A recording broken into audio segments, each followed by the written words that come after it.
Saan na pagpatay? Pagpatay na lang, gagawin niya pala. Sure, uy. Ay, naman. Lalaki ng lintang ay. Dahil gumising ka! Please lang! Gising! Tulo na laway mo!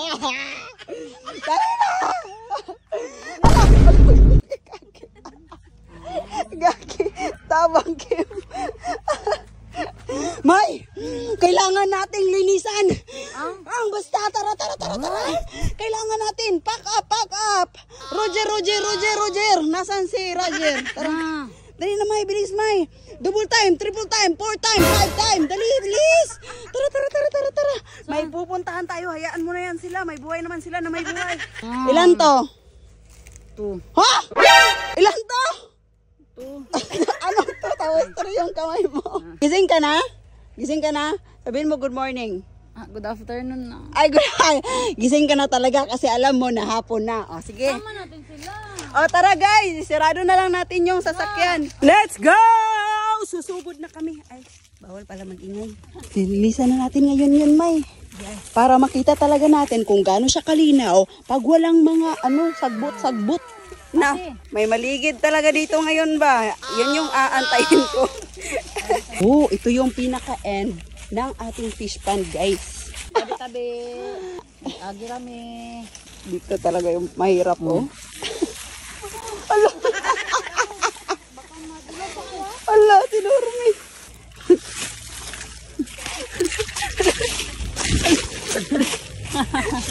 Oh, go guys.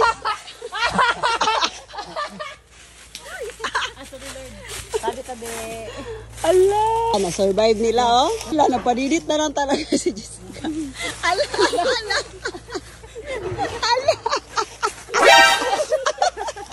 Parang lasing.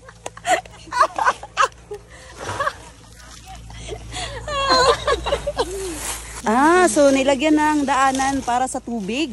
Ayan, ang galing. Ayan yung balon natin, mamay. Patingin ang puwet mo. Oh, grabe, ang dumi. Oh, ayan na. Ayan, ito na yung fish pond natin, may.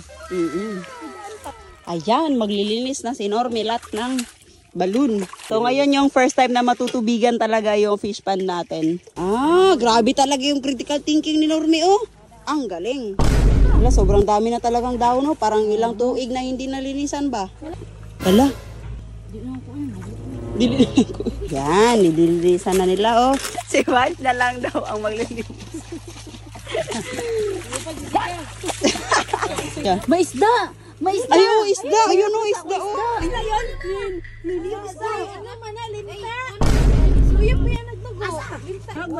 Dagan. Nidagan. Langoy, goro. Saan na pagpatay? Pagpatay na lang, gagawin niya pala. Sure, uy. Ay, isunod atong anay. Day, isunod atong balunan, day. Aman to. Day, aman, be. Ayun. May alaga ka na. Buta sa aquarium. Agoy. Magluluto daw sila ng linta ngayon. Oh, ikaw na, May, oh. Tikman natin yung linta. Ayoko kumain. Nakakatakot. Ay, Naman. Lalaki ng linta, may. yan nga, May. Parang marami pa yan. Dalawa na nakuha natin. Kasi may anak na yan. Ayan, nililinisan na yung balon natin. Ulit ng balon, dalawa tayo basok. Natakot kasi ako. Gwen. Go, mamay. Uy, ang galing. Kunin niyo. Oh, guliti, para naman nabuhat. Doon pala, doon. Kabila. Yan. Feeling ko maganda dito pag na-set up siya. Lilinisan lang talaga, no? Ganda pala ng balon, may. Anak, yung gay na, no? Diya ang unang huglimpyo. O sige, wait lang, oh. Grabe, ang sipag-sipag talaga ng mga kasama namin. Hindi talaga tayo lugi sa pasweldo natin ngayong araw na to. Kung titignan nyo, parang simple lang yung nililisan namin. Tama kayo. De joke lang, sa ginawa nga namin ay para kaming nagbabayanihan o plan linis ng balon. Basta yung balon sa amin ay yung may tubod. Yung iba kasi ang balon ay lobo. O plan linis. Malala, brief ni Badge. What? Andito. Badge, oh.